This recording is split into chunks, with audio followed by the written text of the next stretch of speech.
Il y a 10 ans, les tatouages étaient vraiment rares et très peu professionnels.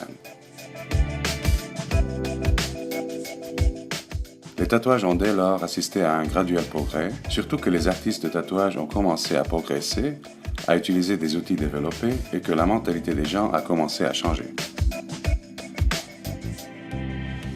Tout d'abord, il est très important d'avoir une peau propre et bien rasée. Un antiseptique est ensuite mis sur la peau.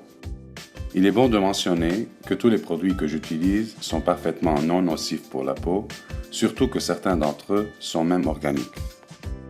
La première étape est une illustration réalisée sur l'ordinateur et qui est imprimée sur une machine d'impression spéciale. Voici ma carte de travail. Une personne normale ne saurait pas le comprendre, mais en réalité, celle-ci constitue ma carte de travail sur la peau. En deuxième lieu, vous pouvez opter pour ce qu'on appelle la main libre, qui signifie dessiner directement sur la peau. Cette technique fait appel donc à mon expérience dans le domaine de l'art du tatouage.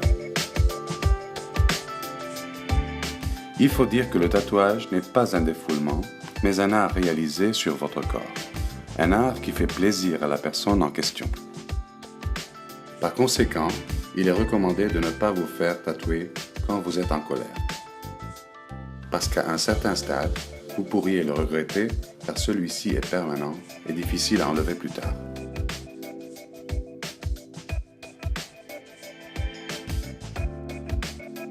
Il y a beaucoup de raisons qui vous poussent à vous faire tatouer. Cela pourrait faire partie de votre style de vie ou pourrait exprimer des sentiments personnels, comme le fait de dessiner le nom ou une photo d'une personne décédée qui vous est chère.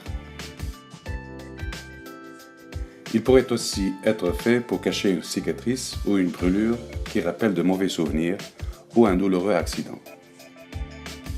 Le tatouage aurait donc un motif psychologique visant à effacer un affreux événement. Ou pourrait provenir du simple désir esthétique de transformer cette cicatrice en quelque chose d'artistique. Il faut avouer que les parents n'apprécient pas trop les tatouages étant donné qu'ils sont permanents. Par conséquent, il est important de savoir que les tatouages ne doivent pas être faits que chez un tatoueur spécialiste, dans un lieu professionnel et stérilisé.